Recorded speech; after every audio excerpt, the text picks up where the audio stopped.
Hi hello అండి, అందరికీ స్వాగతం. మా ఈ క్రికెట్ నగరం సరికొత్త ఎపిసోడ్కి స్వాగతం, సుస్వాగతం. ఈరోజు మనతో మాట్లాడడానికి ఇండియా ఏ మరియు ఇండియా అండర్-19 అండ్ అలాగే నేషనల్ క్రికెట్ ఆఫ్ అకాడమీ బెంగళూరులో చాలామంది పాస్ట్ అండ్ ప్రజెంట్ క్రికెటర్స్తో పనిచేసి ఈ ఫీల్డింగ్ డిపార్ట్మెంట్లో చాలా అనుభవం ఉన్న టీకే దిలీప్ గారు మనతో ఉన్నారు.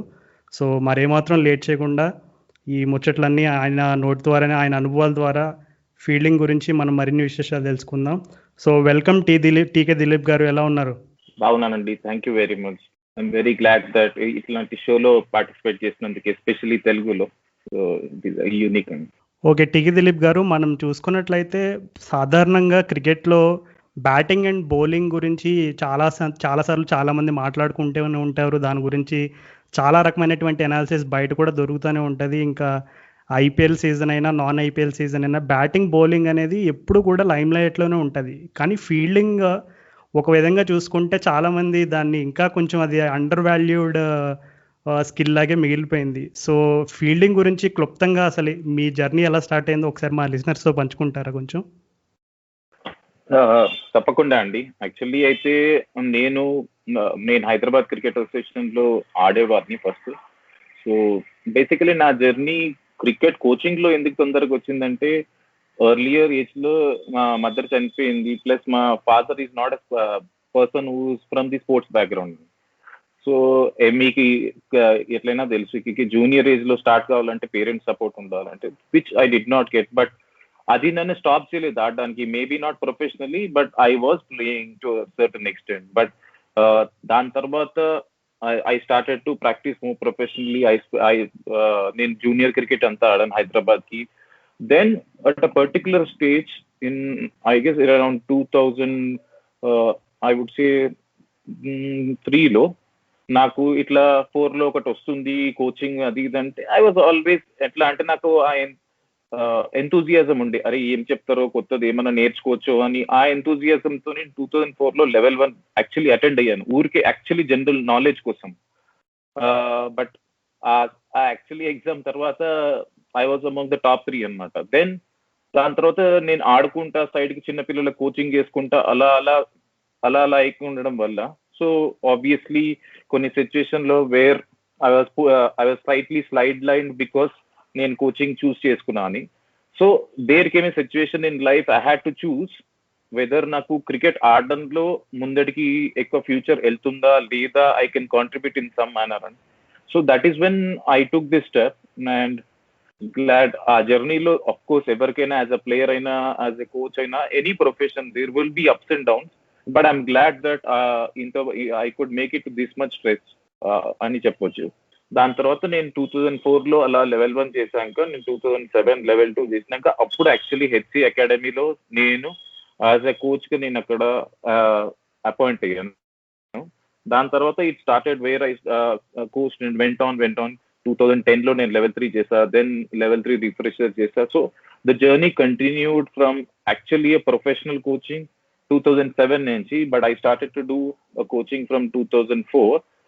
During this tenure, I worked with lot of zonal cricket camps, national cricket camps. దాని తర్వాత 2017లో నేను ఫస్ట్ ఇండియా చేశాను, బంగ్లాదేశ్ తోని జిమ్ఖానా గ్రౌండ్ లో. దెన్ అక్కడ 2019లో నేను వన్ ఆఫ్ ద క్యాంప్ లో రాహుల్ ద్రవిడ్ చూసాను నన్ను. So that's when actually that's when I got a break. ఏది నేను మన ఇండియా ఏ వర్సెస్ సౌత్ ఆఫ్రికా సిరీస్ లో ఎంటర్ అయ్యాను. సో ఆఫ్టర్ దట్ అలా అలా నేను నెక్స్ట్ న్యూజిలాండ్ సిరీస్ చేశాను, ఎమర్జింగ్ ఇండియా చేశాను, ఏషియా కప్.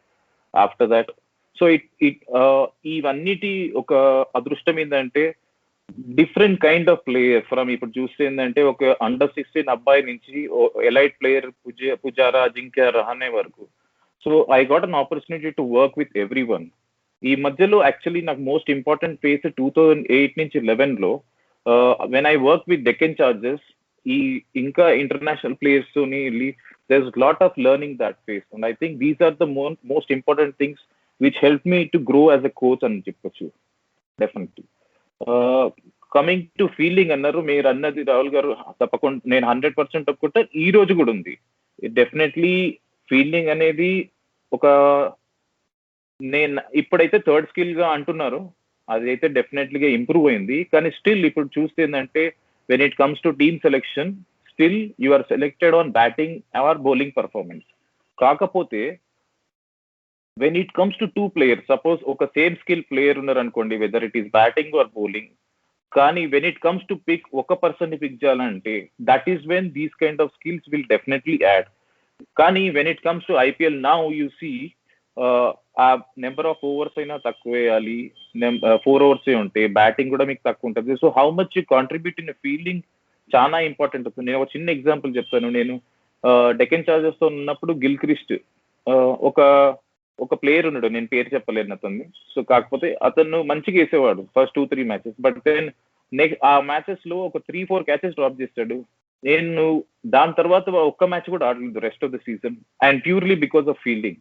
అండ్ అప్పుడు నాకు నిజంగా ఎంత ఫీల్డింగ్ కి ఇంపార్టెన్స్, ఎంత ఇంపాక్ట్ అవుతుందో మ్యాచ్ లో, that is good where it నాకు ఫీల్డింగ్ మీద ఇంట్రెస్ట్ కలగడంలో ఒక స్టార్ట్ అనుకోండి.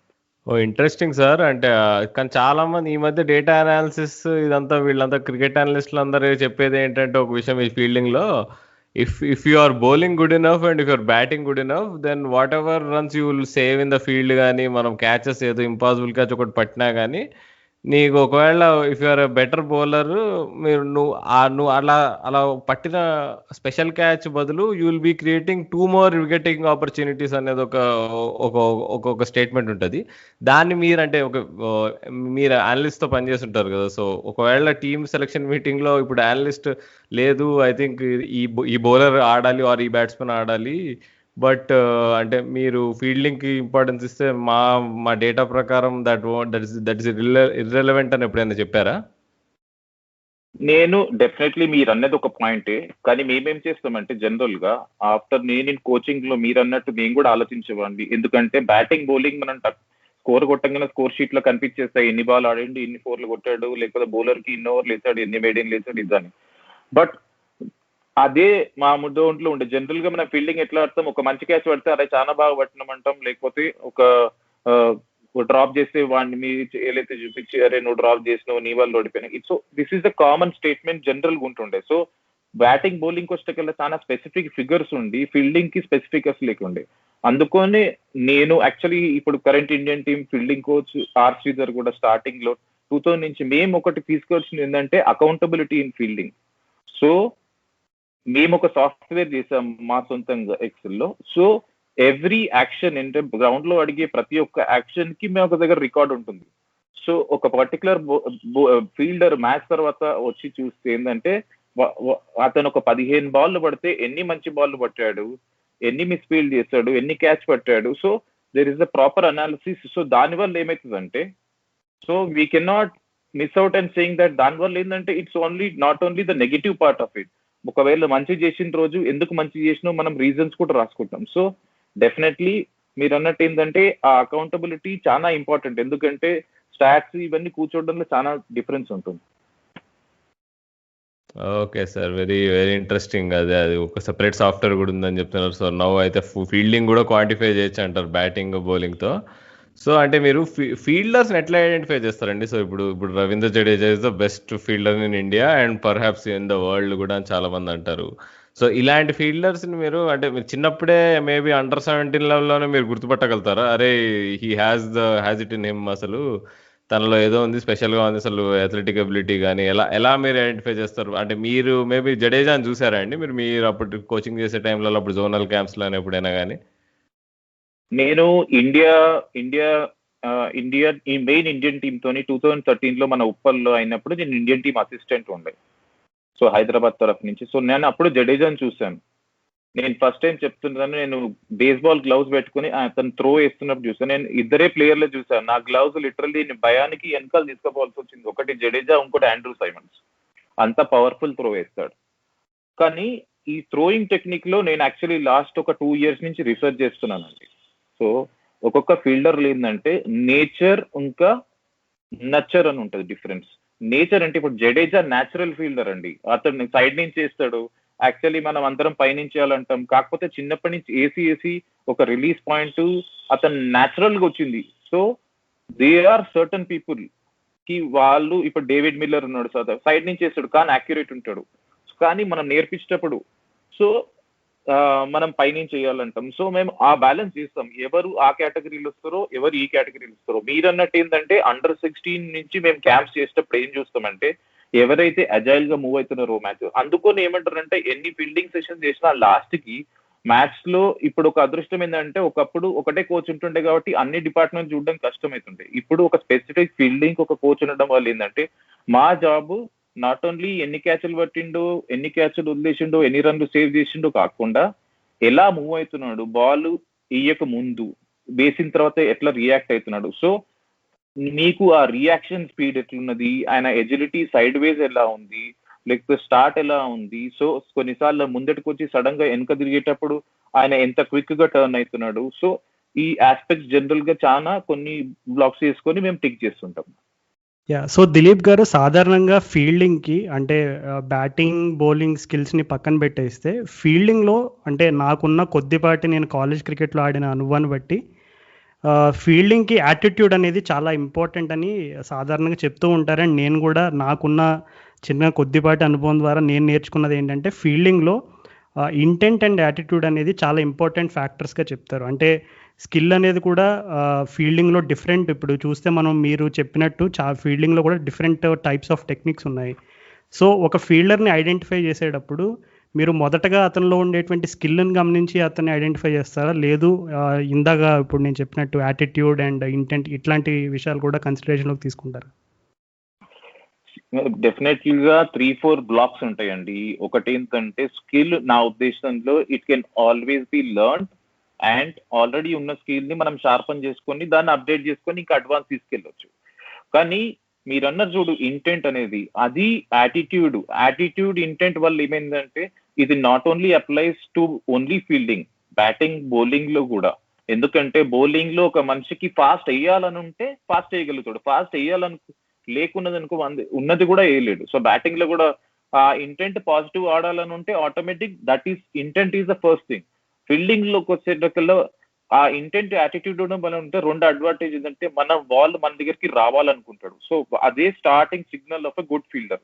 ఒక ఫీల్డర్ బాల్ నా దగ్గరికి రావాలనుకున్నప్పుడు ఏంటంటే ఆటోమేటిక్ కాన్ఫిడెన్స్, ఇంకా బాల్ దగ్గరికి మనం అటాక్ చేస్తాం. So these are the most, మీరు definitely attitude makes a lot of difference.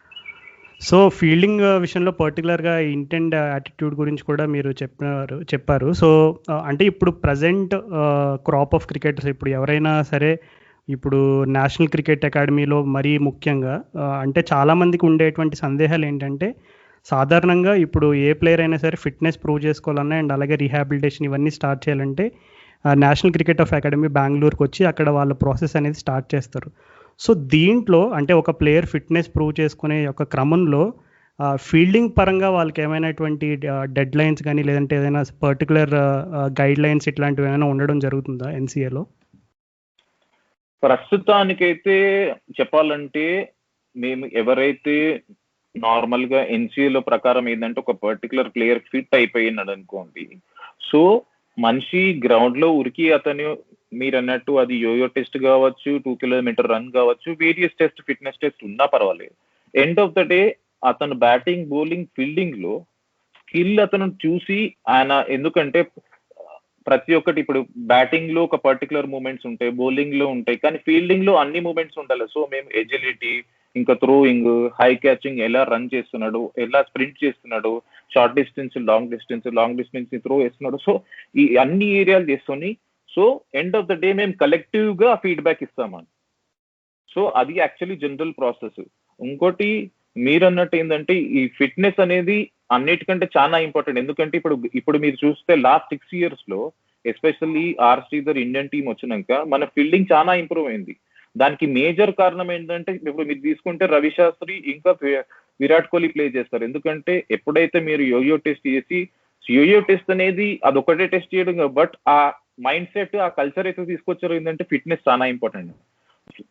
Fitness fielding correlated అండి. ఒక మనిషి ఫిట్ గా ఉంటే అడ్వాంటేజ్ ఏంటంటే చాలా గ్రౌండ్ లో అజైల్ ఉంటాడు. సో ఆ కాంబినేషన్ లో వర్క్ చేస్తుంది అంటే ఈ ఫిట్నెస్ కూడా డెవలప్ అయింది, దానివల్ల గ్రౌండ్ లో ఫీల్డింగ్ కూడా మాకు హెల్ప్ అవుతుంది. ఎందుకంటే అప్పుడు ఒక ఫిట్ ఉన్న పర్సన్ కి స్కిల్ నేర్పించడం మాకు కొంచెం ఈజీ ఉంటుంది. సో అజైల్ గా మూవ్ అవుతుంది. ఇప్పుడు చూస్తే ఒకప్పుడు మనం సౌత్ ఆఫ్రికా, ఆస్ట్రేలియా వీళ్ళనే మంచి ఫీల్డర్లు అనుకుంటాం.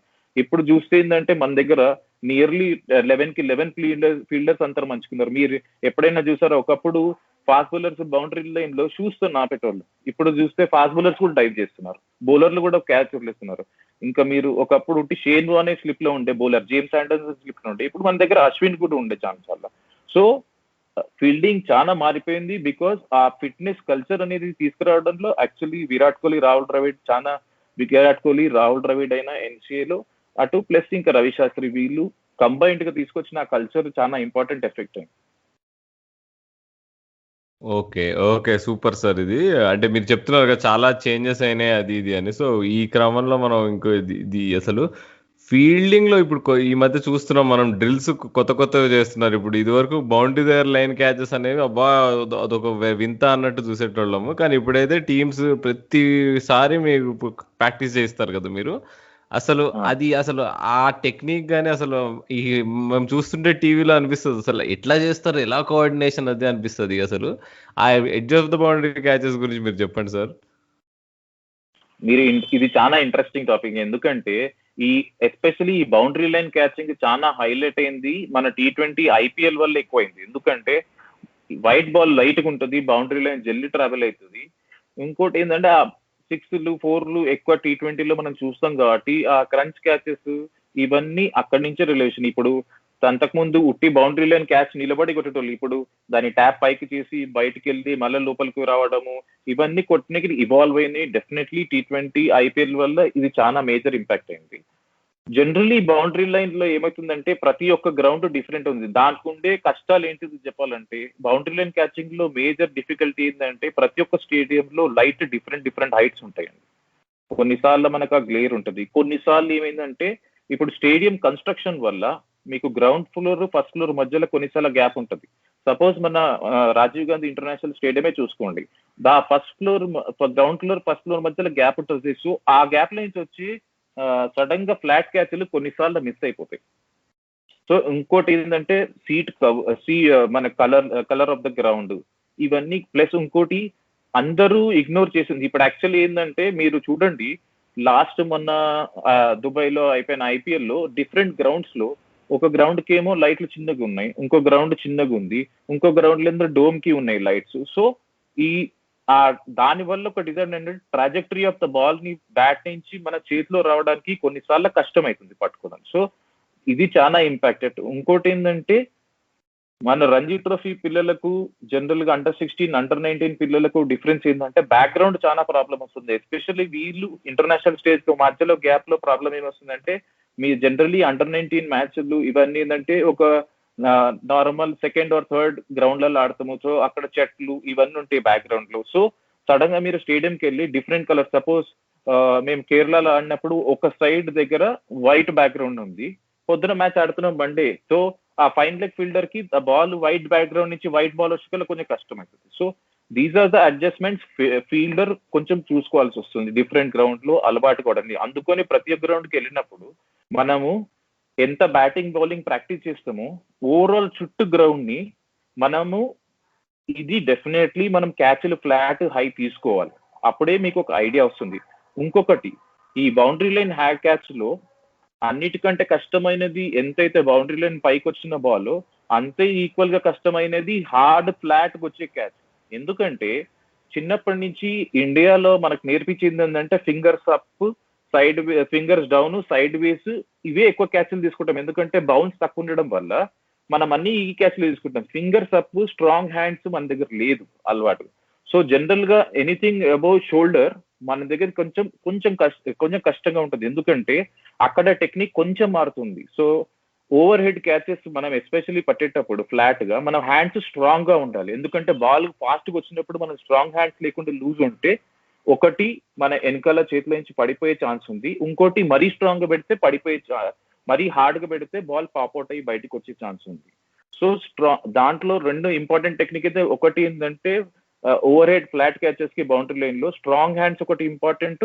రెండోది మనం పట్టుకునేటప్పుడు రెండు చేతులు లాక్ అయ్యి కానీ మన ఫేస్ లో డైరెక్ట్ ముఖం మీద తీసుకోకుండా కొంచెం లెఫ్ట్ సైడ్ అయినా కొంచెం రైట్ సైడ్ షోల్డర్స్ అయినా తీసుకోవాలి. ఇప్పుడు మీరు చాలా మందిని చూస్తే దీనికి బెస్ట్ ఎగ్జాంపుల్ ఆస్ట్రేలియన్ క్రికెటర్స్. ఎందుకంటే చిన్నప్పటి నుంచి అక్కడ బౌన్స్ ఉండడం వల్ల ఈ ఓవర్ హెడ్ క్యాచెస్ వాళ్ళకి అలవాటు.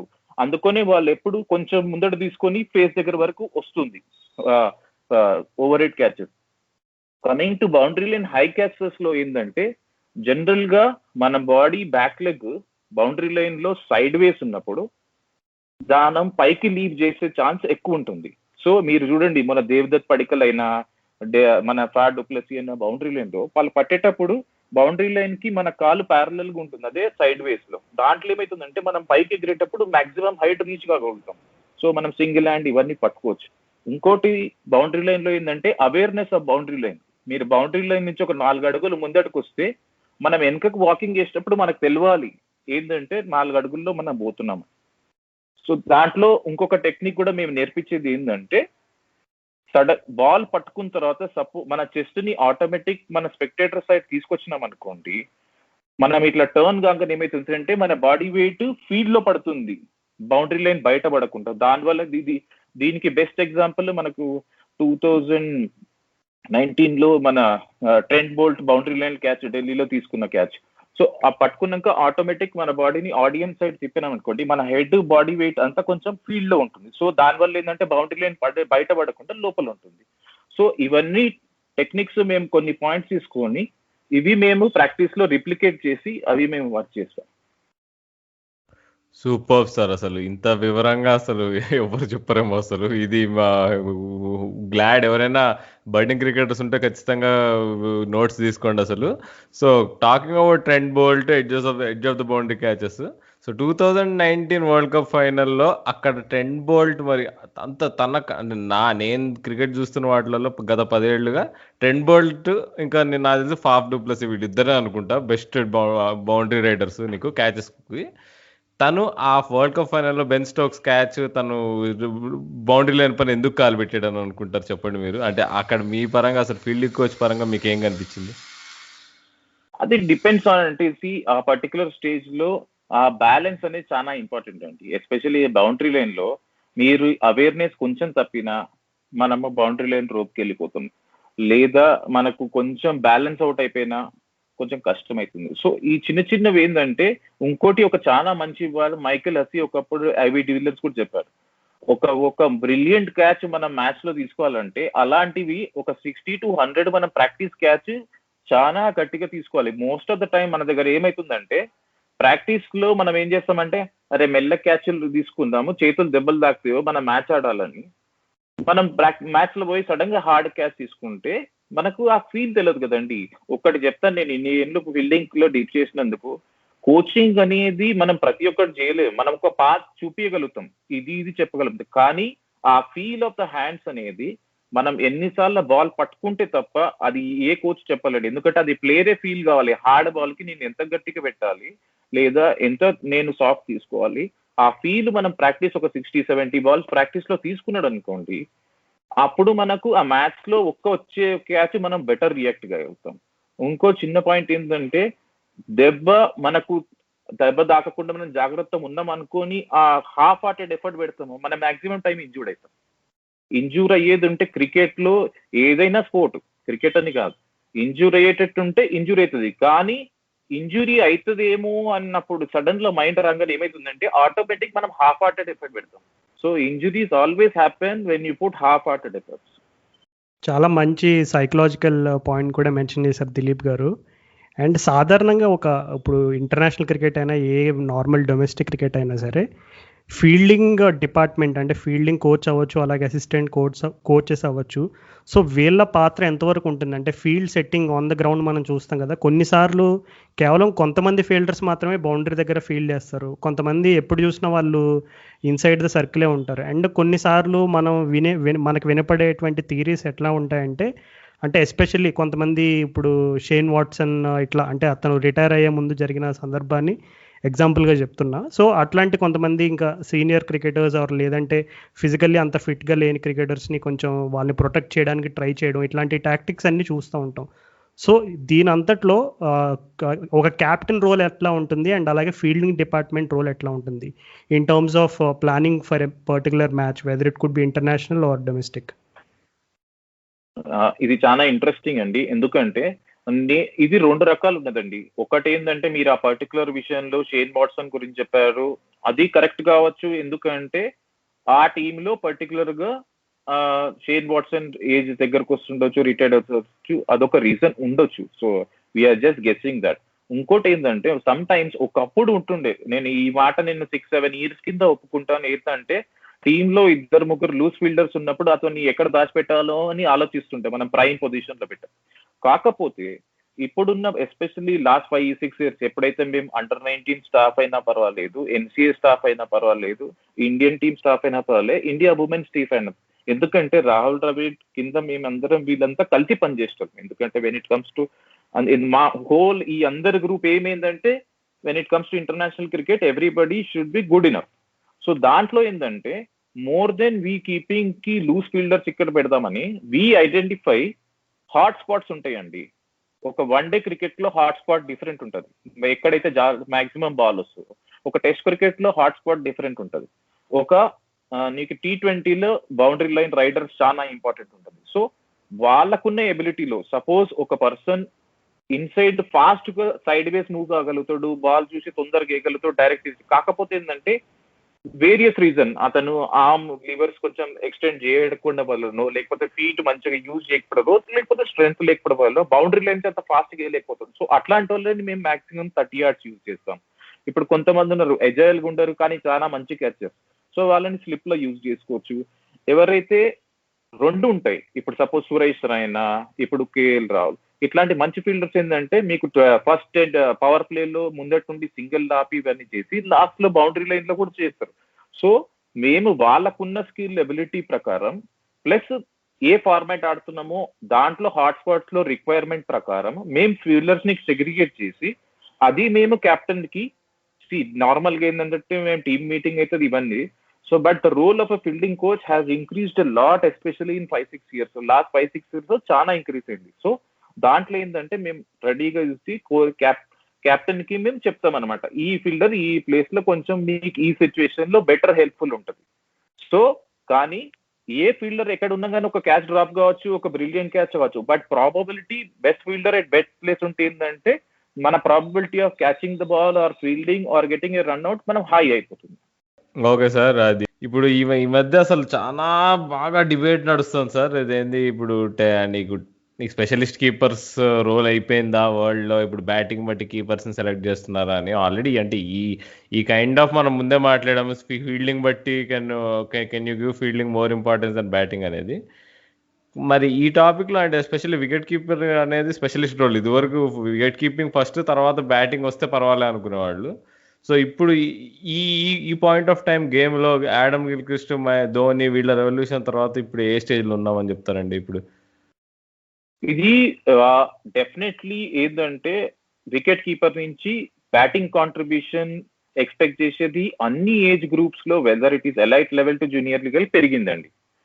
దానికి మేజర్ కారణం మీరు అన్నట్టు ధోని, గిల్క్రిస్ట్ వీళ్ళు ఎలా తీసుకొచ్చారంటే, ఇప్పుడు ఇమాజిన్ చేయండి ఎన్నో మ్యాచ్లు గిల్క్రిస్ట్ నెంబర్స్ వచ్చేసి 100, 150 తక్కువ బాల్ లో కొట్టేస్తే ఆ ఇంపాక్టే వేరే ఉంటుండే. మళ్ళీ వన్ డేలో వచ్చి ఓపెన్ లో చేసి కొట్టడం వల్ల. సో ఇప్పుడు చూస్తుందంటే ఒకప్పుడు ఆస్ట్రేలియాలో మీకు బౌన్స్ ఎక్కువ ఉండే, సీమ్ అవుతుండే, ఇంగ్లాండ్ పోతే స్లోగా ఉన్న చాలా స్వింగ్ అవుతుండే, ఇండియాలో చాలా స్పిన్ అవుతుండే. సో అక్కడ వికెట్ కీపర్ కి చాలా హై స్కిల్ ఉండాల్సి వచ్చింది. సో వాని ఫస్ట్ ప్రిఫరెన్స్ ఎప్పుడు వికెట్ కీపింగ్ ఉంది. బ్యాటింగ్ కాంట్రిబ్యూట్ చేస్తే ఓకే ఉండే, కానీ ఓవర్ ఎ పీరియడ్ ఇప్పుడు ఒకప్పుడు 250 చేస్తే మంచి స్కోర్ అయిపోయింది, ఇప్పుడు 350 చేసినా కానీ కష్టం ఉంది. Over a period generation change అయింది. And thanks to IPL player mindset కూడా ఈ T20లో వన్ డేలు ఎక్కువ ఆడడం వల్ల టెస్ట్ క్రికెట్ లో కూడా వాళ్ళు అటాకింగ్ ఆడుతున్నారు. So over a period game పరంగా చేంజ్ అయింది. దానివల్ల ఏంటంటే డిమాండ్ కూడా పెరిగిపోయింది. సో ఇప్పుడు కాంబినేషన్ చూసుకోండి, సపోజ్ రిషబ్ పంట్ మీకు లాస్ట్ 2 మ్యాచ్లు ఆస్ట్రేలియాతోని అక్కడ చేసిన స్కోరు, మొన్న చేసిన స్కోరు చాలా ఇంపాక్ట్ అయింది జడేజా. ఇప్పుడు అందుకొని ఏంటంటే ఎవరైతే keeper contribution, lower middle order contribution బాగా చేస్తే దాంట్లో మీకు ఒక 260, 270 వచ్చే స్కోరు సడన్ గా 250, 350, 375 అయిపోతుంది. సో ఈ చిన్న డెఫినెట్లీ చాలా ఇంపాక్ట్ అవుతుంది. కాకపోతే ఐ స్టిల్ ఫీల్ ఇంకా లాంగర్ ఫార్మాట్ లో still specialist wicket keepers still have a role play. But definitely వాళ్ళ నుంచి ఎక్స్పెక్ట్ చేసే బ్యాటింగ్ కాంట్రిబ్యూషన్ డెఫినెట్లీ ఎక్కువ అయిపోయిందండి. Okay sir. సో అండ్ మీరు ఇప్పటివరకు మనం మాట్లాడుతున్నప్పుడు చాలా సార్లు ఏంటి రాహుల్ ద్రవిడ్ పేరు జికర్ చేశారు. సో అసలు మీరు ముందు ఎన్సీఏ ఆయన టేక్ ఓవర్ చేసిన తర్వాత చాలా చేంజెస్ అయినాయి అన్నారు. సో మీరు చెప్పండి సార్, అంటే మీకు ఎలా అనిపించింది అసలు ఆయన వల్ల ఎంత చేంజ్ అయింది అసలు ఎన్సీఏ కానీ, ఎన్సీఏ ఫెసిలిటీ కానీ, ఎన్సీఏ అట్మాస్ఫియర్ కానీ. సో అసలు రాహుల్ ద్రవిడ్ గురించి చెప్పండి, ఆయనతో పనిచేయడం గురించి. బేసికలీ నేను ఇది 2019 అండి. నాకు అంతకుముందు రాహుల్ ద్రవిడ్ మీరు ఎట్లా ఫ్యాన్, అందరు ఫ్యాన్ లాగా నేను కూడా ఫ్యాన్ ఉండి ఆడేటప్పుడు చూసాం. అది నేను ఎన్సీఏకి 2019 ఒక క్యాంప్ కి వెళ్ళినప్పుడు సార్ కనిపించి, అది కూడా ఫస్ట్ 3-4 days ఉండే. అది పేరుకి రాహుల్ ద్రవిడ్ ఇండియాకి అంత కాంట్రిబ్యూషన్ లెజెండ్, కానీ యాజ్ అ పర్సన్ నేను ఎలా మాట్లాడుతామో అలా వచ్చి మరీ పలకరించి ప్రతి ఒక్కరికి అంత హ్యాపీ ఫేస్ తోని చాలా మంచిగా ఎంకరేజింగ్ గా చూసి మాట్లాడారు. సో ఆ క్యాంప్ లో నాకు స్టార్టింగ్ ఇంట్రొడక్షన్ అయింది. సార్ చూసారు, కొన్ని రోజులు చూసారు, మళ్ళీ అండర్ 19 లో బిజీ ఉండి చూడలేకపోయారంతా. సో అక్కడ ఇంటరాక్షన్ కొంతమైంది. బట్ ఆ ఉన్న 3-4 రోజుల్లో యాక్చువల్లీ రాహుల్ ద్రవిడ్ అంటే భయం అనేది సడన్ గా after 3 days we felt comfortable around him. ఎట్లా అంటే ఆయన ఒక గొప్పతనం ఏంటంటే ఆయన ఎంత మంచి క్రికెటరో యాజ్ అ పర్సన్ కూడా అతను చాలా మంచిది. సో ఎదుటి వ్యక్తికి మాట్లాడడమైనా వినడమైనా కానీ సో ఆ స్పేస్ ఇస్తాడు. దానివల్ల ఏంటంటే మనం కంఫర్టబుల్ ఫీల్ అవుతాం ఎవరి రోల్. అరే రాహుల్ ద్రవిడ్ ఉన్నాడని ఒక చిన్న ఇన్సిడెంట్ చెప్తాను. నేను ఫస్ట్ అక్కడ నన్ను చూసి ఏం చేశారు, వితౌట్ నన్ను ఇండియా సిరీస్ కి సౌత్ ఆఫ్రికా సిరీస్ పంపించారు. నాకు ఆల్రెడీ 10-15 ఎక్స్పీరియన్స్ ఉంది. దాని తర్వాత నేను actually main Indian team interview attend అయ్యి ఇండియాలో 3rd వచ్చాను. దాని తర్వాత దానికంటే ముందే రాహుల్ సార్ నాకు పని చూశారు. సో ఆయన ఒకటి ఏంటంటే అబ్జర్వ్ బాగా చేస్తారు మనుషులను. సో ఆ ఆపర్చునిటీ వల్ల నా ఫస్ట్ డే ఉండే, నా ఫస్ట్ మీటింగ్ లో రాహుల్ ద్రవిడ్ సార్ కూర్చున్నారు, అందరు క్రికెటర్లు కూర్చున్నారు. సో మీటింగ్ ముందట సార్ వచ్చి కాన్ఫిడెంట్ ఒక్క మాట అన్నారు, నువ్వు ఏం పడకుండా భయపడకుండా మాట్లాడు, నీకు ఏం ఆడు. సో కొంచెం ఉన్నా కానీ మాట్లాడిన తర్వాత ఆ రూమ్ తర్వాత ఆ కాన్ఫిడెన్స్ ఇస్తారు సార్, వచ్చి చాలా మంచి మాట్లాడినావు. సో పర్సనల్ టచ్ ఉంటుంది. ఇప్పుడు మనకు ఆ కాన్ఫిడెన్స్ అనేది ఇప్పుడు స్కిల్ మనం దగ్గర ఉంది కాబట్టి మన దగ్గర అంత దూరం పోయాం. కాకపోతే ఆ కాన్ఫిడెన్స్ అలాంటి వ్యక్తిత్వం రావడం వల్ల ఏంటంటే ఆ డబుల్ ఎంకరేజ్మెంట్ వల్ల మన బెస్ట్ తీసుకురావాల్సిన ఛాన్స్ ఉంటుంది. సో ఆ స్పేస్ మంచి స్పేస్ క్రియేట్ చేస్తారు, వెదర్ ఇట్ ఈస్ ఆయన మాతోని ఉండే టీంలో. సో ఆ హ్యాపీ స్పేస్ మాకైనా, ఇప్పుడు నేను ఫీల్డింగ్ కోచ్ ఉంటే నాకు ఆ ఫ్రీడమ్ ఇచ్చారు, బౌలింగ్ కోచ్ అతనికి ఎవరికి వాళ్ళ ఫ్రీడమ్ ఉంటుంది. చాలా అద్భుతంగా చెప్పారు దిలీప్ గారు. Since we're talking so much about Bengaluru, మా బెంగళూరు ఫ్యాన్స్ ఏబీ డివిలియర్స్ గురించి మాట్లాడకపోతే, ఆయన టాపిక్ తీసుకురాకపోతే హర్ట్ అవుతారు. ఎందుకంటే వికెట్ కీపింగ్కి డివిలియర్స్కి ఫీల్డింగ్కి చాలా దగ్గర సంబంధం ఉంది. సో డివిలియర్స్ గురించి ఇంకా క్రొత్తగా మనం విశ్లేషించుకోవాల్సిన అవసరం అయితే లేదు, అంటే అతను ఎంత బెస్ట్ ఫీల్డర్ అండ్ కీపర్ అనేది. కానీ ఒక ఫ్యాన్గా అసలు ఈ డివిలియర్స్ కెరీర్ని మనం డీకోడ్ చేస్తే, అతను చాలా కాలం వాళ్ళ నేషనల్ క్రికెట్ జట్టు యొక్క అవసరాల రీత్యా చాలా కాలం వికెట్ కీపింగ్ చేశాడు. అలాగే కొంతకాలం కొన్ని సాక్రిఫైస్లు చేశాడు. అంటే ఫీల్డింగ్లో వాళ్ళకి అవసరం ఉన్నా సరే కీపింగ్లో ఉన్నటువంటి కొరత వల్ల కీపింగ్ చేయాల్సి రావడం, అలాగే మల్టీ ఫార్మాట్ ప్లేయర్ అవడం వల్ల, అండ్ అలాగే T20 లీగ్స్ అన్నీ ఆడడం వల్ల అతనికి వర్క్లోడ్ అవ్వచ్చు. అండ్ అలాగే అతను రిటైర్మెంట్ అయిన టైంలో కూడా చాలా విమర్శలు వచ్చినాయి. అంటే డివిలియర్స్ ఇంకా చాలా మంచి ఫామ్లో ఉన్నాడు, ఇంకా కొంతకాలం ఆడొచ్చు, ఇట్లాంటివన్నీ కూడా విన్నాం మనం. సో అంటే డివిలియర్స్ ఒక కేసు మనం ఎక్సెప్షన్ అని పక్కన పెట్టేసినా సరే, అసలు సాధారణంగా ఫీల్డింగ్ అండ్ వికెట్ కీపింగ్ ఈ పర్టికులర్ స్కిల్ సెట్లో బాగా ఎక్సెల్ అయినటువంటి ప్లేయర్స్ యొక్క వర్క్ లోడ్ మేనేజ్మెంట్ గురించి కొంచెం వివరంగా చెప్తారా? ఇది డెఫినెట్లీ ఉందండి. ఇప్పుడు డివిలియర్స్ కేసులో అయితే మనము క్రికెట్ ఒకటి అనుకుంటే డెఫినెట్లీ డివిలియర్స్ లో అన్ని టాలెంట్ కి అన్ని ఫార్ములాట్ ఆడి ఇంకా డిఫరెంట్ ఫ్రాంచైజీస్ ఆడి యాక్చువల్లీ ఏంటంటే వాళ్ళకు అంతకుముందు ఐపీఎల్ లేకముందు ఇవన్నీ ఫ్రాంచైజీ క్రికెట్ లేకముందు ఏంటంటే ప్రతి ఒక్క కంట్రీకి ఒక పీరియడ్ ఎప్పుడో ఒకప్పుడు ఒక 1 month 2 months మనకు బ్రేక్ వస్తుండే. ఇప్పుడు నెంబర్ ఆఫ్ ఫ్రాంచైజీ క్రికెట్స్ ఎక్కువ అయిపోయి ఇవన్నీ ఏంటంటే especially player like de Villiers, Gayle ఇట్లాంటి ఏంటంటే గేల్ అయినా లేకపోతే ఇప్పుడు మీరు క్వింటన్ డికాక్ అయినా, ఇప్పుడు మనకు ఇప్పుడు అంతకుముందు మనకు ఎంఎస్ ధోని ఉన్నా, మనకి వీళ్ళందరూ అంటే హాట్ ప్రాపర్టీ. ఎందుకంటే వికెట్ కీపర్, అటాకింగ్ బ్యాట్స్మెన్ అంటారు కల్లా హాట్ ప్రాపర్టీ అంటే అన్ని ఫ్రాంచైజీకి మెయిన్ ప్లేయర్ అయిపోయారు. సో ఆబ్వియస్లీ ఏంటంటే ఇప్పుడు ప్రతి ఒక్క మనిషి రిక్వైర్మెంట్లు డిఫరెంట్. సో ఏంటంటే కొన్ని కంట్రీలో ఫైనాన్షియల్లీ కొంచెం కోసం వెళ్తుండొచ్చు, లేకపోతే కొన్నిసార్లు ప్యాషన్ ఉంటుంది, కొన్నిసార్లు ఏంటంటే డిఫరెంట్ కంట్రీలో ఆడడంలో డిఫరెంట్ ఎక్స్పీరియన్స్ ఉంది. సో దానివల్ల ఏమవుతుందంటే మనం అందరూ అనుకుంటాము కొన్నిసార్లు డబ్బులు ఉండొచ్చు అనుకుంటాము, కొన్నిసార్లు వర్క్ లోడ్ అనుకుంటాం, కానీ మేజర్ ఇంపాక్ట్ ఏంటంటే మెంటల్ హెల్త్ కూడా చాలా ఇంపార్టెంట్ అండి. మనం ఫిజికల్ కి ఎంత డ్రైన్ అవుతామో మెంటల్లీ కూడా చాలా అంతే డ్రైన్ అవుతాం అని. ఇంకోటి ఏంటంటే ఎస్పెషల్లీ ఒక ఫ్యామిలీ కిడ్స్ ఉన్నప్పుడు ఏంటంటే మన మన కంట్రీలో కాకుండా అక్కడ అటాచ్మెంట్ కూడా అందరికీ అటాచ్మెంట్ లెవెల్ డిఫరెంట్ లెవెల్ ఉంటుంది. వాళ్ళతో ప్రతి ఒక్క దగ్గర స్పెండ్ చేయలేనప్పుడు, ప్లస్ కొన్నిసార్లు వాళ్ళు రూమ్ లో ఒకళ్ళు ఉన్నప్పుడు కిడ్స్ గుర్తొచ్చి వాళ్ళతో స్పెండ్ చేయలేక మెంటలీ కొంచెం కూడా డ్రైన్ కూడా అయిపోతారు. And that is the important time. అప్పుడు ఆ పర్టికులర్ ఫ్రాంచైజీ కాకపోయినా ఇంటర్నేషనల్ వాళ్ళ సపోర్ట్ స్టాఫ్, వాళ్ళ బోర్డు వాళ్ళని ఎంత సపోర్ట్ చేస్తుంది. కొన్నిసార్లు వాళ్ళకు అవసరం వచ్చినప్పుడు, ఇప్పుడు అందరూ ఏబీ డివిలియర్స్ ఇట్లాంటి ప్లేయర్లు ఉండలేరు, వాళ్ళకు ఎక్సెప్షనల్ గా కొన్ని మ్యాచెస్ కి బ్రేక్ ఇచ్చి అట్లా వర్క్ లోడ్ డిఫరెంట్ గా చేయొచ్చు, అదొక పద్ధతి. కాకపోతే కొన్నిసార్లు important tournaments continuous back to back రావడం వల్ల అది కొన్నిసార్లు కుదరకపోవచ్చు.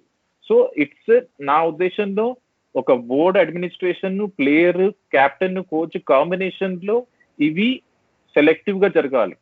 ఇప్పుడు ఇంకో విషయం గురించి మాట్లాడుకుందాం సార్. ఇప్పుడు కోచ్ అవ్వాలంటే అసలు అర్హత ఏంటండి? అసలు చాలా మంది అనుకుంటారంటే ఇప్పుడు క్రికెట్ ఒక లెవెల్లో ఆడిన వాళ్ళే కోచ్ అవ్వగలరా, లేకపోతే అసలు ఎవరైనా if is interested in the game, నీకు యంగ్ క్రికెటర్స్ నర్చర్ చేసే ఇంట్రెస్ట్ ఉండి, నీకు సపోజ్ కొంత అంటే నీకు అలా మెంటారింగ్ అనేది ఇంట్రెస్ట్ ఉండి మనము ఇప్పుడు ఎగ్జామ్స్ రాసి కోచింగ్ లెవెల్ 5 లెవెల్ 3 మీరు చెప్తున్నట్టు అట్లా రాసి అయిపోవచ్చు. అసలు ఆ ప్రొసీజర్ ఏంటి సార్ చెప్పండి. సో డెఫినెట్లీగా నేను చెప్తాను, నా జర్నీలో నేను చూసినది ఒకటి ఏంటంటే ఈ కోచెస్ క్వాలిఫికేషన్, ఈ లెవెల్ 1, లెవెల్ 2, లెవెల్ 3 అయినా కానీ ఇవన్నీ certification definitely they are helpful. ఎందుకంటే ఆ నాలెడ్జ్ మనకి ఇవన్నీ, that is one part. The most important fact నా ఉద్దేశంలో ఏంటంటే డే ఇన్ డే అవుట్ మనం రోజు కోచింగ్ చేస్తాం చూడండి, దాంట్లో అది చాలా ఇంపార్టెంట్ అన్నిటికంటే. ఇప్పుడు మాకు ఇవన్నీ కోచింగ్ చేసి నాలెడ్జ్ మనం ఎంత నేర్చుకున్నా దాన్ని గ్రౌండ్ లోకి వెళ్ళి మనం అప్లై చేయాలి, అది చాలా ఇంపార్టెంట్. దానివల్ల ఎందుకంటే సపోజ్ ఎన్నో ప్రాబ్లమ్స్ మనం చూస్తుంటాం గ్రౌండ్ లో, అవి ఏ బుక్ లో కూడా ఉండవు. సో ప్రాక్టికల్ గా మనం ఏంటంటే ఒక పర్టికులర్ ప్లేయర్ ఉంటాడు, ఒక అండర్ 14 పిల్లగానికి మనం డిఫరెంట్ వేలో సేమ్ టాపిక్ అయినా డిఫరెంట్ వేలో చెప్పాల్సి వస్తుంది, అదే టాపిక్ అండర్ 19 కి డిఫరెంట్ వేలో చెప్పాల్సి వస్తుంది. సో ఆ ఎక్స్పీరియన్స్, ఆ ప్రాక్టికల్ కోచింగ్ అనేది ఫస్ట్ ఇంపార్టెంట్ థింగ్ అండి. ఇంకోటి ప్లేయింగ్ ఎక్స్పీరియన్స్ ఇర్రిప్లేసబుల్ అండి. ఎందుకంటే అది చాలా ఇంపార్టెంట్. ఇప్పుడు మనకు సర్టిఫికేషన్ ఎంత ఇంపార్టెంట్ ఒక పార్ట్ ప్లే చేస్తుందో, ప్లేయింగ్ ఎక్స్పీరియన్స్ అనేది ఏ లెవెల్ అయినా పర్వాలేదు, మీ ఎంత లెవెల్ అయినా అది. దానివల్ల ఏంటంటే మీ స్ట్రాటజీ, టాక్టికల్ పాయింట్ లో మీరు ఆల్రెడీ అక్కడ ఆ స్టేజ్ లో ఉన్నారు కాబట్టి you can replicate and help the player to understand that situation far more better. Adi oka part, but these are not the only ones. But end of the day, whether you played lot of cricket or to certain cricket, or you earn certifications, and most important day in day out మీరు coaching చేసి చిన్న పిల్లలకు అన్ని level coaching, ఒకటే సీనియరే కాకుండా junior నుంచి senior లెవెల్లో different levels of coaching చేస్తే దాంట్లో అడ్వాంటేజ్ ఏంటంటే మనము ఒక్కొక్క ప్లేయర్ ఒక్కొక్క వేరేలో రియాక్ట్ అయ్యాడు. కొంతమంది తిడితే రియాక్ట్ అవుతారు, కొంతమంది ప్రేమగా చెప్పాల్సి వస్తుంది, కొంతమందికి ఏం చెప్పకుండా ఒట్టిగా ప్రాక్టీస్ చేయాల్సి వస్తుంది గంటలు. సో ఇవన్నీ మనకి ఎప్పుడు తెలుస్తాయి అంటే మనం day in day out coaching చేస్తూనే వస్తుంది. సో నా ఉద్దేశంలో ఈ combination of all 3 will help anyone to evolve as a better coach. కానీ దీంట్లో మోస్ట్ ఇంపార్టెంట్ థింగ్ ఏముంటుంది అంటే జనరల్ గా ఇది వెరీ కామన్ థింగ్ ఏంటంటే కోచ్ కి ఏంటిది, యాజ్ ఎ కోచ్ గా మీ ఏం ఉండాలి. సో ప్లేయర్ కి మీరు చేయలేనిది ప్లేయర్ కి మనం హెల్ప్ చేసి వాళ్ళ డ్రీమ్స్ అచీవ్ చేయడానికి మనకు హెల్ప్ చేస్తుంది, అది మీ ఏమా? లేదా కోచింగ్ వల్ల మీరు ప్రొఫెషన్ చూస్ చేసుకుని బ్రెడ్ అండ్ బటర్ దాని వల్ల వస్తుందా? So financial gains. సో ఏ కేటగిరీ మీరు ఏది చూస్తుంటారో విధానం కూడా మారిపోతుంది అట్లా. ఎందుకంటే అప్పుడు మీకు వచ్చే జీతమా, వచ్చే పైసలతోనే మీకు లింక్ ఉండదు. సో ఆ ప్యాషనే వేరే ఉంటుంది, డిఫరెంట్. సో నా పర్టికులర్ విషయంలో కోచింగ్ యాక్చువల్లీ నాకు ప్యాషన్ గా స్టార్ట్ అయింది, బట్ ఓవర్ ఎ పీరియడ్ అది ఒక ప్రొఫెషనల్ గా మారిపోయింది. ఓకే దిలీప్ గారు, ఇందాక మీరు మాట్లాడుతూ విమెన్స్ క్రికెట్ని గురించి కూడా ఒక చిన్న మెన్షన్ చేశారు.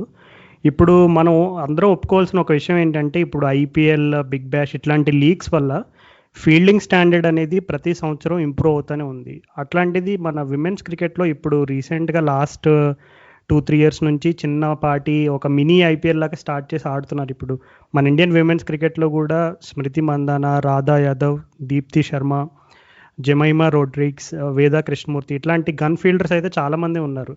కానీ మనం గత రికార్డులు చూసుకుంటే వరల్డ్ కప్లో అయినా ఐసీసీ ఈవెంట్స్ ఏదైనా సరే మన విమెన్స్ క్రికెట్ టీం వచ్చేసి ఎప్పుడు కూడా ఫైనల్స్ వరకు వెళ్ళడం, లేదంటే నాక్అవుట్ స్టేజెస్ వరకు వెళ్ళడం, అక్కడ కొంచెం వాళ్ళు ఇబ్బంది పడడం, అంటే ఆ ఫైనల్ స్టేజెస్లో వాళ్ళు ఓడిపోవడం, ఇట్లాంటివన్నీ మనం చూస్తూ ఉన్నాం. సో నేను పర్టికులర్గా విమెన్స్ క్రికెట్ కవర్ చేసినప్పుడు నాకు ఒక విషయం ఏం అర్థమైందంటే ఫీల్డింగ్ డిపార్ట్మెంట్లో ఇంకా కొంచెం ఇంకా మెరుగ్గా అవ్వాల్సిన అవసరం అయితే ఉందని అనిపించింది. సో పర్టికులర్గా ఫీల్డింగ్ విషయంలో విమెన్స్ క్రికెట్ టీమ్ సైడ్ ఏమేమి వర్క్స్ జరుగుతున్నాయో మీకు ఏమైనా ఐడియా ఉందా? నేను ఉమెన్స్ క్రికెట్ తో లాస్ట్ గా పనిచేసేదండి 2013లో నేను ఒక చేశాను క్యాంప్. సో అప్పుడు దాని తర్వాత నాకు మోస్ట్ ఆఫ్ ద టైం నేను మెన్స్ క్రికెట్ లోనే పనిచేశాను. కానీ బై అండ్ లార్జ్ మీరు అన్న టాపిక్ కి నేను చెప్పే ఆన్సర్ ఏంటంటే ఒప్పుకుంటాను, మన ఫైనల్ రాకపోవడానికి కారణం ఫీల్డింగ్ ఒకటే రీజన్ ఉండకపోవచ్చు. అది బ్యాటింగ్ కాంట్రిబ్యూషన్ ఉండొచ్చు, బౌలింగ్ కాంట్రిబ్యూషన్, ఓవరాల్ గా ఒకటే. నేను ఏంటంటే ఒక మ్యాచ్ ఓడిపోయినప్పుడు మనం కొన్నిసార్లు యాజ్ అ టీమ్ అన్ని డిపార్ట్మెంట్ లో కొన్నిసార్లు అవుతుంది, కొన్నిసార్లు పర్టికులర్ డిపార్ట్మెంట్ అవుతుంది. బట్ నేను అంతకుముందు చెప్పాను, ఎప్పుడైతే ఆ కల్చర్ మీకు రవి శాస్త్రి, విరాట్ కోహ్లీ, రాహుల్ ద్రావిడ్ కాంబినేషన్ మొత్తం లో ఇండియాలో ఆ ఫిట్నెస్ కల్చర్ అనేది ఇప్పుడు రావడం వల్ల ఆ డిఫరెన్స్ అథ్లెటిసిజం కొంచెం బెటర్ అయింది.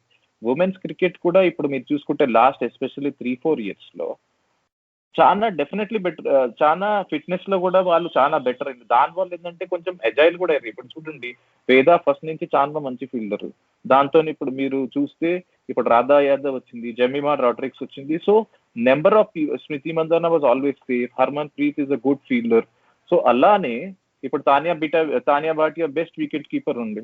అండ్ ఇప్పుడు different, so there is always growth in women's cricket. But comparatively వాళ్ళ దగ్గర ఒక చిన్న వాళ్ళకు అనొచ్చు ఏంటంటే, ఎందుకంటే ఒకప్పటికి ఇప్పటికీ women's cricket BCCI take over చేసినాక చాలా మ్యాచ్లు బెటర్ అయినాయి.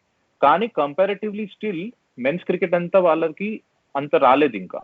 సో ఓవర్ ఎ పీరియడ్ ఇది ఎన్ని మనం ప్రాక్టీస్ చేసినా కానీ ఎండ్ ఆఫ్ ద డే మ్యాచ్లు కంటిన్యూస్ అవుతున్నప్పుడు ఏంటంటే ఆ మ్యాచ్ ప్రెషర్ అక్కడ చేయడం చాలా డిఫరెన్స్ ఉంటుంది. సో నా ఉద్దేశంలో it is going in a right manner, but it will, ఎందుకంటే మనం ఎప్పుడు women's cricket men's cricket compare చేసినప్పుడు అలా అనిపిస్తుంది. But every unit has is own pace. So వాళ్ళు కూడా డెవలప్ అవుతున్నారు, కొంచెం టైం ఇవ్వాలి మనం. యా దిలీప్ గారు, అంటే రాజు ఇంకా నేను కూడా అబ్జర్వ్ చేసింది ఏంటంటే, మనం ఇప్పుడు ఆస్ట్రేలియా వాళ్ళు అసలు ఉమెన్స్ క్రికెట్ డామినేట్ చేయడానికి రీజన్ నాకు ఎప్పుడు అనిపించేది వాళ్ళు ఫీల్డింగే చాలా డిఫరెన్స్ చేస్తుంది అనిపిస్తుంది. స్కిల్ వైజ్ ఇప్పుడు మన దగ్గర స్మృతి మందాన వీళ్ళందరూ ఇంత బ్రిలియంట్ బ్యాట్స్మెన్ బౌలర్స్ ఉన్నా కానీ ఫీల్డింగ్ వల్ల వాళ్ళు మొత్తం యూనిట్ మొత్తం టీం మొత్తం వేరేగా ఆడుతున్నట్టు అనిపిస్తుందండి. అది గమనించాం. సో హోప్ఫుల్లీ మీరు అంటున్నట్టు వాళ్ళ పేస్లో వాళ్ళు ఇంప్రూవ్ అయిపోయి వాళ్ళు కూడా ఆస్ట్రేలియా వాళ్ళు కరెంట్లీ టూ ఫార్ హెడ్ ఉన్నారు ఉమెన్స్ క్రికెట్లో మాత్రం, ఎస్పెషల్లీ ఫీల్డింగ్ అండ్ అథ్లెటిసిజంలో. సో హోప్ఫుల్లీ మన ఇండియన్ టీం కూడా ఉన్న రిసోర్సెస్ ని వాడుకొని దే ఆల్సో మ్యాచ్అప్ అని అనుకుందాము. మీరు ఇక్కడ చెప్పినట్టు ఏంటంటే అప్పుడు ఈ కాంట్రాక్ట్ సిస్టమ్, ఇక్కడ వాళ్ళ కంట్రీ దగ్గర వాళ్ళ ఓన్ స్టేట్ కాంట్రాక్ట్ సిస్టమ్, ఇవన్నీ వాళ్ళకి ఎప్పటి నుంచో ఉన్నాయి. సో మీరు మెన్ చేసుకోవచ్చు, మెన్ టు ఉమెన్ కి ఆ సెక్యూరిటీ వచ్చినప్పుడు ఏంటంటే వాళ్ళు ఫుల్ ప్రాక్టీస్ చేసి ఫుల్ గమనించవచ్చు. ఇప్పుడు బీసీసీఐ వల్ల ఏంటంటే ఈ మధ్యన మనకు కాంట్రాక్ట్ సిస్టమ్ ఇవన్నీ money flowing in women's cricket.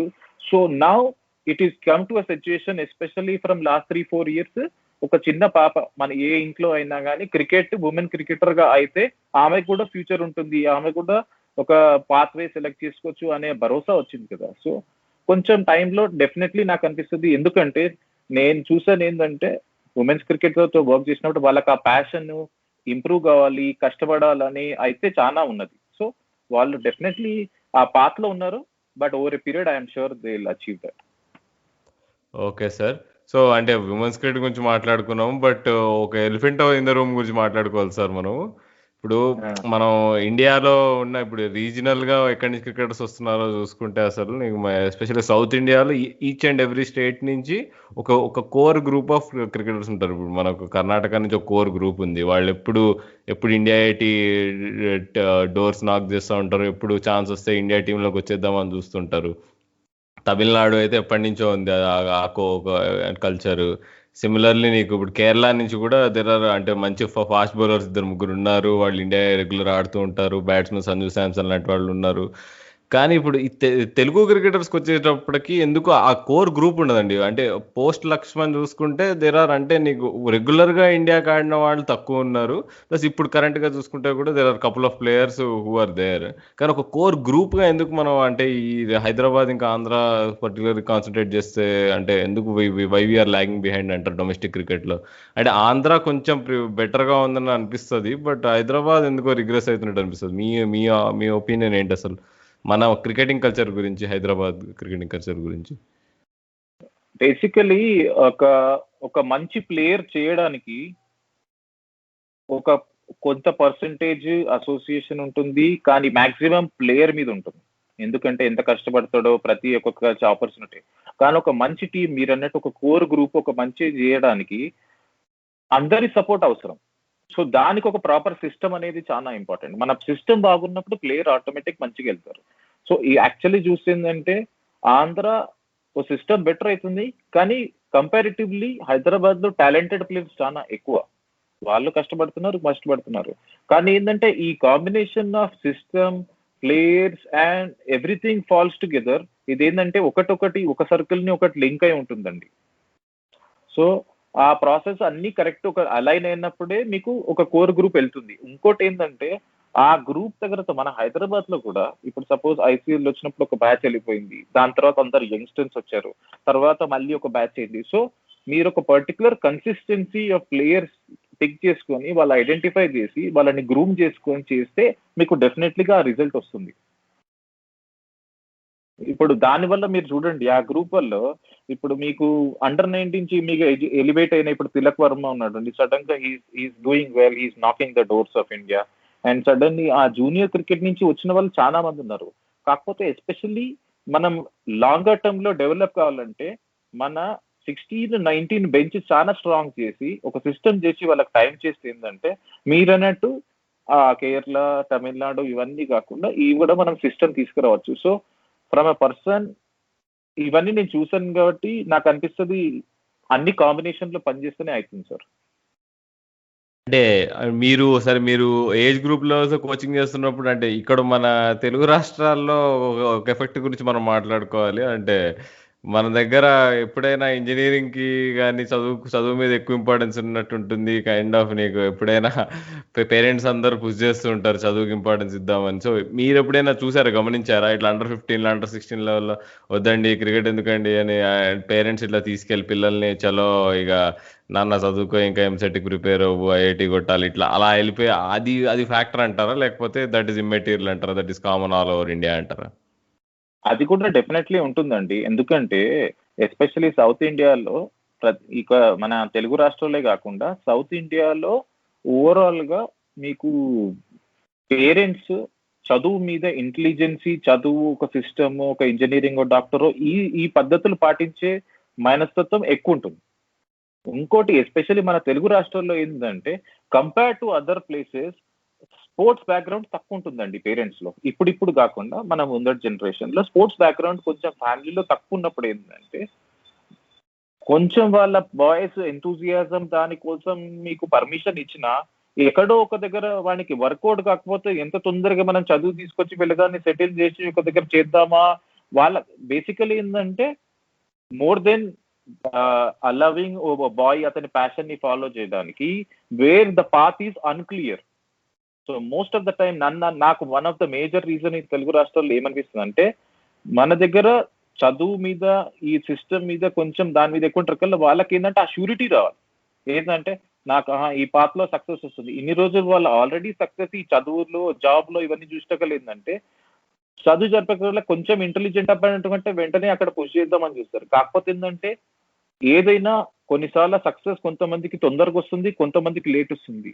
ఆ స్పేస్ మనం ఇవ్వగలుగుతామా పేరెంట్స్ లేదా అనేది $1 million క్వశ్చన్. ఎందుకంటే అది పేరెంట్ బట్టి ఉంటుంది. బట్ ఒక స్పోర్ట్స్ బ్యాక్గ్రౌండ్ ఉన్న ఫ్యామిలీ ప్లే ఒక యంగ్స్టర్ ని మీరు నర్చర్ చేసే విధానం డిఫరెంట్ ఉంటుంది.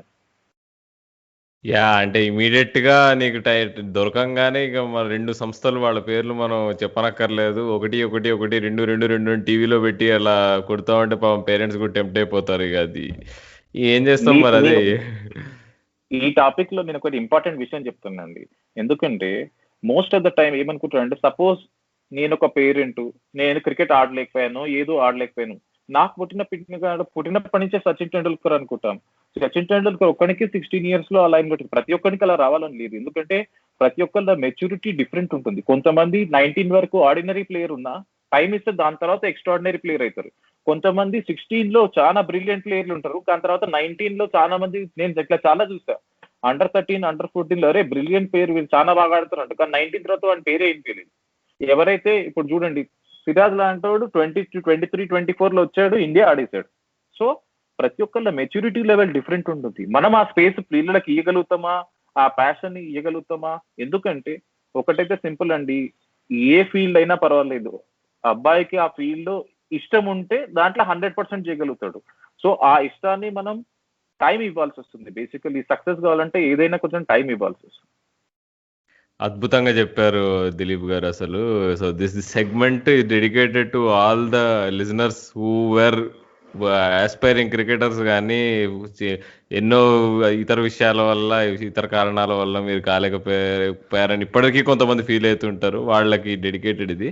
సో ఇప్పుడు మన సో అలాంటి ఒక ప్లేయర్ వాళ్ళ పేరెంట్స్ ఎంకరేజ్ చేస్తే, వివిఎస్ లక్ష్మణ్ ఒక డాక్టర్ అవ్వాల్సిన వాడు, తను లేదు క్రికెట్లో ఛాన్స్ ఇచ్చారు పేరెంట్స్, ఈ became one of the greatest batsmen in India అసలు. సో అంతకంటే ప్రైమ్ ఎగ్జాంపుల్ ఇంకోటి ఉండదు కదా sir? Definitely parents role junior cricket లో చాయిసెస్ లో కూడా చాలా డిఫరెంట్ ఉంటుంది. ఇప్పుడు బయట కంట్రీలో ఏంటంటే ఒక పిల్లగాన్ని, వాళ్ళ బాబుని 3-4 స్పోర్ట్ ఆడిపిస్తారు. ఒక ఊరి పీరియడ్ వాడిని చూస్ చేయనిస్తారు. మనలాగానే మనం ఒకవేళ క్రికెట్ ఇష్టం ఉంటే మన అబ్బాయి క్రికెట్ ఆడనవసరం లేదు, వానికి టెన్నిస్ లో ఇంట్రెస్ట్ ఉంటే సో ఆ చాయిస్ మనం అబ్బాయికి ఇవ్వాలి. ఎందుకంటే సక్సెస్ అవుతాడా లేదా different issue, but as a parent గా our job is to create that platform where he can allow him to do what he wants. Dilip garu, మీతో మాట్లాడుతుంటే మీరు చాలా టాపిక్స్ పైన మాకు మంచి ఇన్సైట్స్ ఇచ్చేటట్టు ఉన్నారు. సో మీతో మేము మరిన్ని ఎపిసోడ్లు చేయాలనుకుంటున్నాం. ఈరోజు కేవలం మాకున్నటువంటి టైం రెస్ట్రిక్షన్స్ వల్ల మేము ఈ సెగ్మెంట్ని ఇక్కడితో ఎండ్ చేయాల్సి వస్తుంది. బట్ భవిష్యత్తులో మీ దగ్గర నుండి ఇంకా మా లిసనర్స్కి చాలా ఉపయోగపడేటువంటి ఇంట్రెస్టింగ్ ఇన్ఫర్మేషన్ అయితే మా లిసనర్స్ ఎప్పటికప్పుడు ఎదురు చూస్తుంటారు. So hopefully we will do few more interviews, more particularly concentrating on age group cricket and women's cricket కూడా.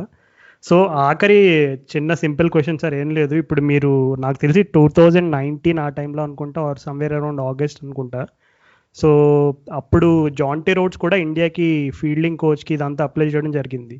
కానీ ఇప్పుడు సెలక్షన్ కమిటీ వాళ్ళు ఆర్ శ్రీధర్ అండ్ మిమ్మల్ని అండ్ వేరే కోచెస్ని తీసుకోవడం జరిగింది.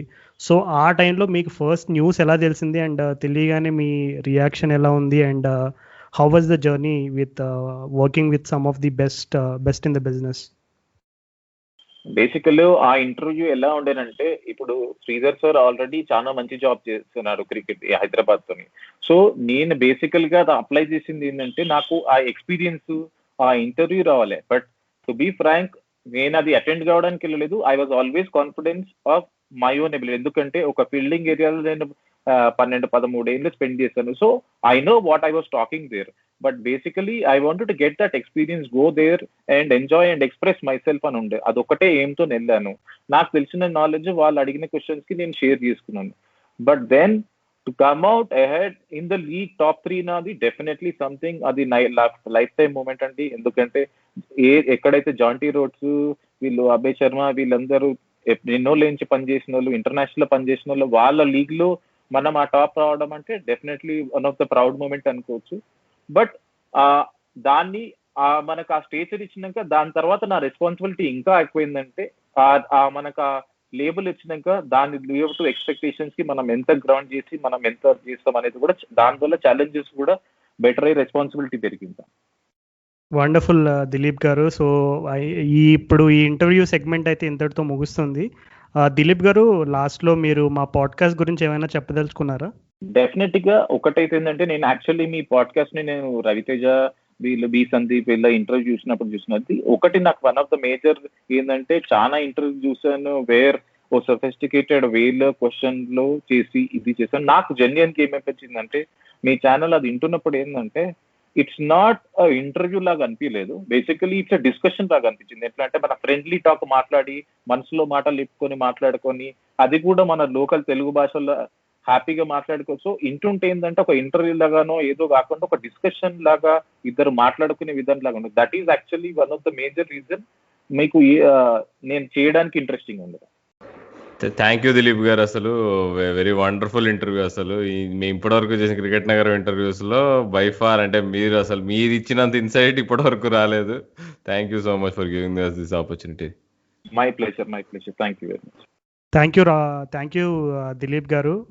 మీ సమయం మాకు ఇచ్చినందుకు మేము ఎప్పుడూ మీకు కృతజ్ఞులై ఉంటాం. అండ్ అలాగే భవిష్యత్తులో మీ దగ్గర ఉన్నటువంటి interesting information, fielding insights, and అలాగే అండర్ ఏజ్ గ్రూప్తో పనిచేసిన అనుభవం అవ్వచ్చు, అండ్ అలాగే మీ ప్లేయింగ్ ఎక్స్పీరియన్స్ అవ్వచ్చు, అండ్ అలాగే more importantly women's cricket and fielding standards, వీటన్నిటి మీద కూడా మనం ప్రత్యేకమైన ఎపిసోడ్ భవిష్యత్తులో చేద్దాము. సో అది లిజనర్స్, మన ఇండియా తోటి అలాగే India A and national cricket అకాడమీలో యాక్టివ్గా పనిచేశారు అండ్ పనిచేస్తూనే ఉంటారు. సో దిలీప్ గారితో మా ముచ్చట్లయితే ఈ ఎపిసోడ్ ఇంతటితో సమాప్తం. అండ్ అలా కాకుండా మా లిసనర్స్ అందరికీ కూడా ఒక చిన్న విజ్ఞప్తి ఎపిసోడ్ ముగిసే ముందు.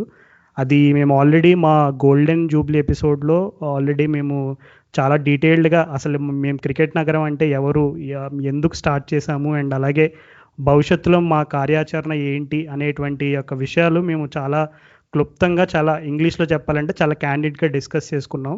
సో దయతో మీకు అవకాశం ఉంటే ఆ ఎపిసోడ్ని వినండి. అండ్ అలాగే ఈ ఎపిసోడ్ కింద లింక్ కూడా ఉంటుంది. మా ఎపిసోడ్ అంటే మా క్రికెట్ నగరం యొక్క ప్రపంచాన్ని ముందుకు నడిపించాలంటే మీలాంటి లిసనర్స్ యొక్క సహాయం మాకు అవసరమని మేము గ్రహించి మేము ఒక చిన్న లింక్ పెడుతున్నాము. సో దయచేసి ఆ లింక్ని మీరు జస్ట్ ఏదో ఒక డొనేషన్ లింక్లా చూడకుండా, ఆ లింక్లో మేము రాసిన పోస్టులు ఉన్నాయి, అవి ఒకసారి చదివి దాని తర్వాత మీరు మీకు చేతనంత సాయం చేయమని కోరుకుంటున్నాము. అండ్ సో అదండి ఈ వారం మా special episode. So until next time, this is Raju and Rahul.